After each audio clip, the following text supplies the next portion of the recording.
I started out like a really gregarious, outgoing, sort of silly kid. And, the kind of guy who did plays for his family every night when my parents came home from work. Pretty soon after I turned 5, my father passed away. And I went from being this really theatrical kid almost overnight to being a really shy kid. I spent a long time, years of elementary school, reflecting and coming to terms with what had happened to me. As I get older and I reflect on that experience, my childhood, I start to see that who I am is not sort of one defined thing. You can't look at me or you can't look at anyone and say, this person is outgoing, this person is inverted.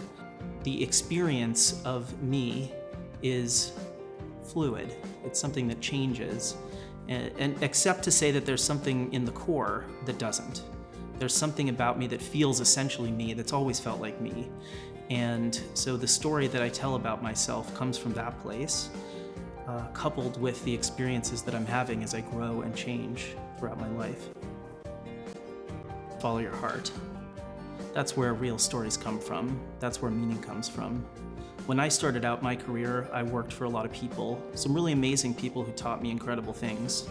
But ultimately, I decided that I needed to do something that I was extraordinarily passionate about, and that's how I feel about Story Pirates.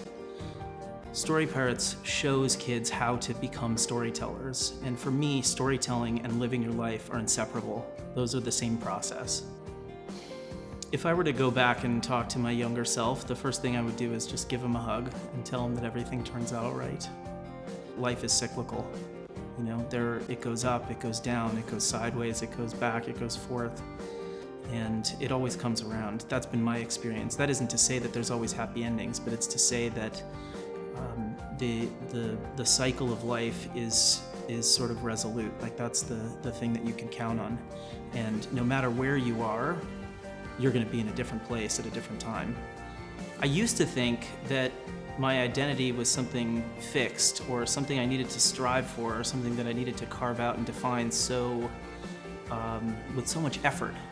And the longer I go on, the more I see that I am what I am, and I am what feels right, and I am the story that fits at any given moment. My name is Benjamin Salka. I am a story.